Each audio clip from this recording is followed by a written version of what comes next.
see the light of the moon? Did you look at the sun giving you warmth? Did you look at the sky? Are you falling in love? Alhamdulillah wassalatu wassalam ala rasulillah wa ala alihi wa ashabihi ajma'in. Amma ba'd. Assalamu alaikum warahmatullahi ta'ala wabarakatuh. Lahat ng papuri at pasalamat ay para lamang sa Allah subhanahu wa ta'ala. Purihin natin ang Allah subhanahu wa ta'ala na lumikha ng ating mundo na napakaganda.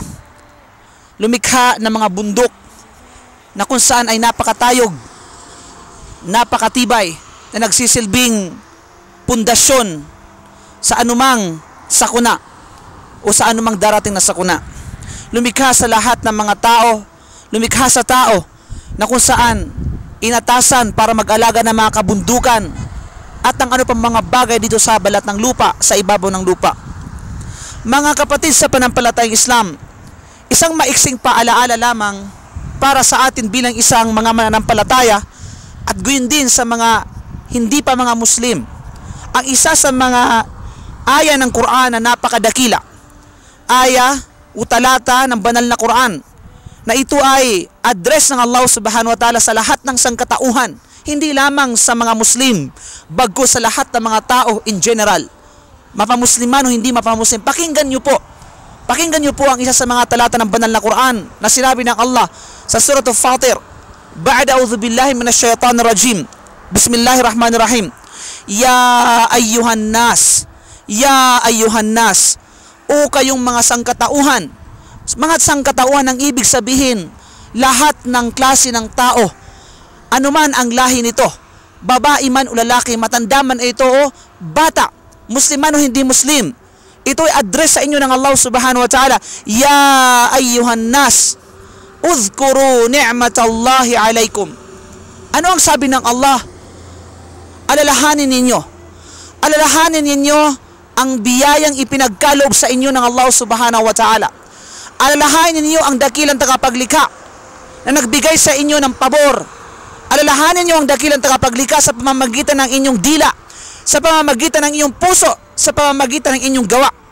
Alalahanin ninyo siya lamang ang nag-iisang dakilang tagapaglikha na kaya magbigay ng anumang pabor, neema, biyaya sa atin o anumang meron sa atin. Walang ibang sinuman o walang sinuman ang kaya magbigay nito maliban lamang siya, ang dakilang tagapaglikha, ang lumikha sa atin at sa lahat ng sanlibutan. Alalahanin ninyo, mga Muslim o hindi mga Muslim, ang mga biyayang ipinagkaloob sa inyo ng dakilang tagapaglikha. Ano ang mga biyayang ipinagkaloob sa inyo ng dakilang tagapaglikha? Look at yourselves. Tingnan ninyo ang inyong mga sarili. Tingnan ninyo ang mga nasa kapaligiran ninyo. Tingnan ninyo ang isang bagay na kung saan napakahalaga para sa inyo. Kung wala ito ay hindi kayo mabubuhay. Ang hangin na lamang, mga kapatid, mga gilo namin tagapakinig. Nema, biyaya ng Allah na nasa inyong mga sarili. Ang 5 senses na nasa inyo. Ang inyong puso na patuloy na tumitibok hanggang ngayon at hindi kayo binawian ng buhay. Alahanin nyo ang lahat ng mga ito.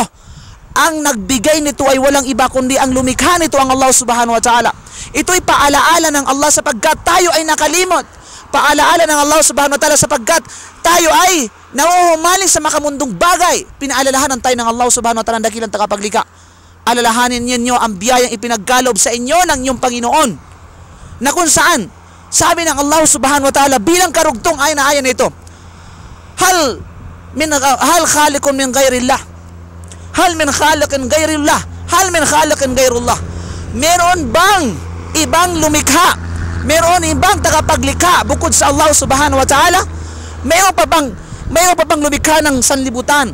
Meron pa bang lumikha ng buwan, ng mga kabundukan, ng anumang meron sa atin, at maging tayo mismo, walang iba kundi ang Allah subhanahu wa ta'ala? Meron pa bang Diyos bukod sa Kanya? La ilaha illahu.